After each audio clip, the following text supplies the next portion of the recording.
Discover the wild evolution of drag racing from old-school garage builds to today's high-tech rocket machines. Compare vintage dragster thrills, low-budget heroes, and raw power to modern 330-mile-per-hour beasts, million-dollar teams, and fireproof precision. Old versus new drag racing. Who wins in this ultimate motorsport showdown? On today's episode of 5 Weird Things. Welcome to the channel. You know, when I was a kid, my dad took me to the '76 Winter Nationals in Orange County, California. He knew somebody, so we got to go into the pits, and I remember it being the loudest place on earth. Now that day I got to see Frank Bradley win the top fuel category, and Don Perdome, who was kind of a hero, won the funny car category. It was awesome, and I have loved NHRA drag racing ever since. All right, let's get into it. First, the things we should all know. Drag racing is a straight-line motorsport where 2 vehicles race side by side from a standing start, aiming to cover a set distance, usually a quarter mile, as fast as possible. In the early 1950s, top speeds hovered around 120 to 140 miles an hour, with runs in the 10 to 12 second range. Today's top fuel dragsters exceed 330 miles per hour in under 3.7 seconds. Early drag racers were often garage-built on shoestring budgets, sometimes under $1,000. Now, professional teams can spend over $3 million per season. Prize money has skyrocketed from a few $100s or trophies in the past to hundreds of thousands of dollars in modern NHRA events. While drag racing began as a grassroots underground sport, it peaked in mainstream popularity in the 1960s and 70s. And today, it remains strong within motorsport circles, with devoted fans and televised events, though it competes for attention with other high-tech racing formats. Everybody got that? Good. Weird thing number 5, the engines. In the early days of drag racing, engine maintenance was a mix of grit, guesswork, and greasy determination. After a run, racers would park their cars, pop the hood, and start wrenching, sometimes for hours, trying to diagnose problems by ear, smell, or sheer experience. Parts were cleaned, gaps were checked by eye, and carburetors tuned with a screwdriver and a prayer. Blown gaskets, cracked blocks, or valve issues might mean packing up early or rebuilding overnight in a motel parking lot. It was as much about survival as it was about speed. Today, professional drag teams treat engines like modular components. Between rounds, entire top ends or short blocks are swapped out in under an hour. Everything is measured, monitored, and analyzed using digital data from onboard sensors. Fuel curves, spark timing, and air density are factored into precise adjustments, often made by crew members with laptops instead of wrenches. Teams carry spare engines pre-built and ready to drop in, ensuring consistency and minimal downtime. While the old-school method was hands-on and heroic, the modern approach is surgical and strategic. It's not just about fixing what broke, it's about preventing it from breaking at 300+ miles an hour. Still, both demand passion, just very different toolboxes.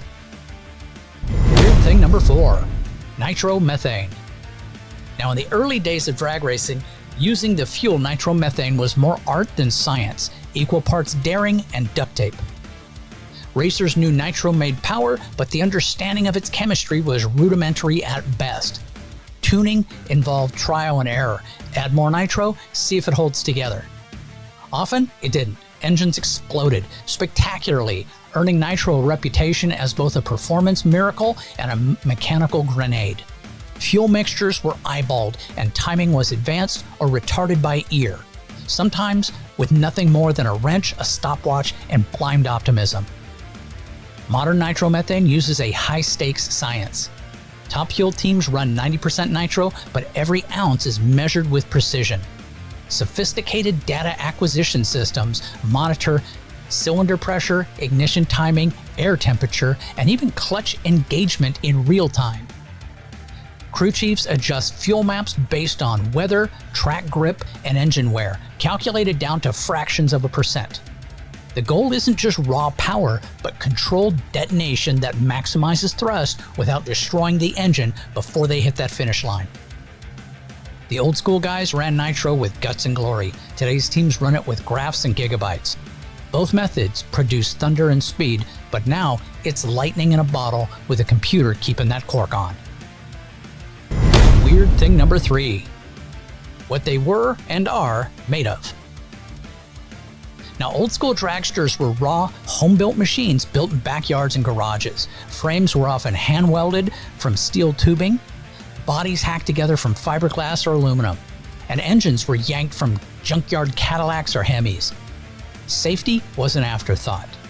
Open cockpits, exposed drivetrains, and slicks that barely stuck to the track. The focus was simple: build it light, make it loud, and pray it stayed straight.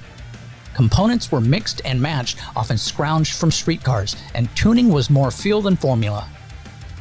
Modern dragsters are high-tech land missiles engineered to survive hell at over 330 miles an hour. Chassis are built from chromoly and titanium, designed with CAD software for optimal rigidity and crash safety. Engines are no longer borrowed. They're purpose-built, supercharged V8 monsters running on 90% nitromethane, rebuilt after every run. Data sensors monitor everything: cylinder pressure, exhaust temperature, wheel speed, even G-forces.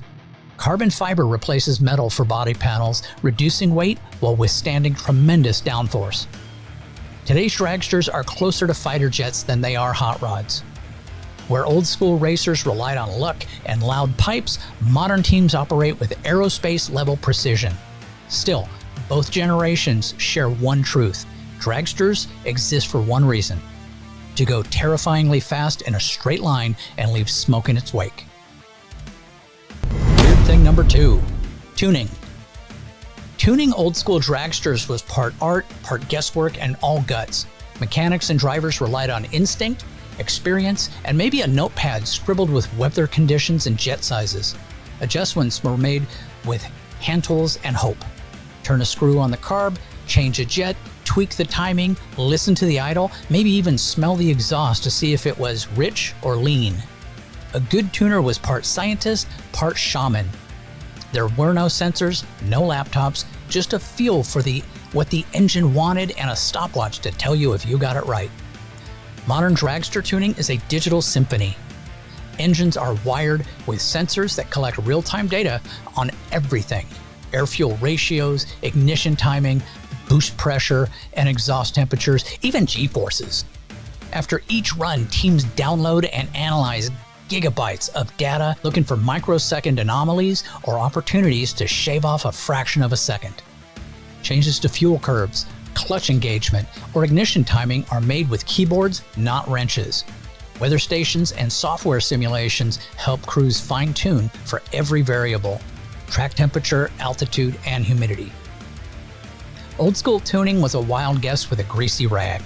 Modern tuning is a predictive engineering with a pit crew full of nerds, and that's a pretty big compliment these days. And finally, weird thing number 1. Fireproof safety clothes. Now, in the early days of drag racing, driver clothing was shockingly casual by today's standards. A t-shirt, jeans, leather gloves, maybe even a helmet were often the only protection a driver wore. Some racers even hit the strip in short sleeves and loafers. Fire safety? Was a second thought at best.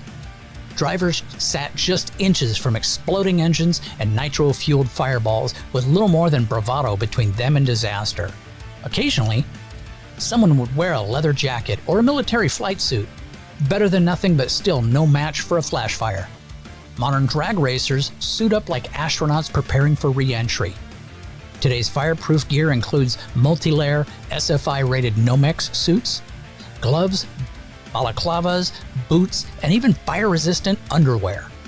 These suits are designed to withstand temperatures exceeding 1,500 degrees Fahrenheit for several seconds, time enough for a driver to escape a burning wreck. Helmets are now full face with hands devices to protect against whiplash and impact injuries. Even visors are fire-rated. In essence, old-school racers gambled with style and speed, while modern racers race wrapped in space-age armor. The weird truth? The average top fuel driver today wears gear more advanced than World War II fighter pilots. Because when your car explodes at 300 miles per hour, you'd rather smell like Nomex than burnt denim. Well, that's it for today's episode. I hope you liked it. This one was a really fun video to make on my end. I enjoyed it. Do me a favor, watch more of my videos. Take care, have yourself a great day.